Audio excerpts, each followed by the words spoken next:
ایک زمانہ تھا ڈاکو بھی اعلیٰ ظرف ہوا کرتے تھے۔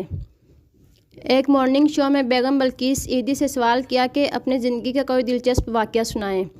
بلقیس ایدھی نے ہنستے ہوئے بتایا کہ ایک دفعہ وہ اور ایدھی صاحب ایک پرائیویٹ کار پر سکھر جا رہے تھے۔ رات کا وقت تھا۔ اندرون سندھ سے گزرتے ہوئے ایک مقام پر کچھ ڈاکو راستے میں آ گئے اور ہماری گاڑی روڈ سے اتار کر کچے میں لے گئے۔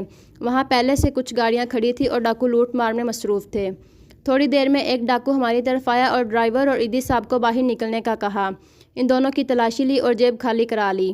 اچانک اس ڈاکو کی نظر ایدھی صاحب پر پڑی اور غور سے ان کو دیکھنے کے بعد ایک ڈاکو جلدی سے ایک جانب کھڑی جیپ کی طرف گیا اور ایک شخص کے ساتھ جلدی واپس آ گیا۔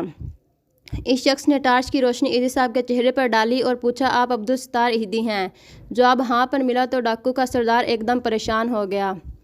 فوراً حکم ہوا کہ تمام گاڑیاں جن سے لوٹ مار کی گئی ہیں ان کو مال واپس کیا جائے اور باقاعدہ طور پر وہ شخص ایدھی صاحب کے ہاتھ چوم کر معافی مانگنے لگا۔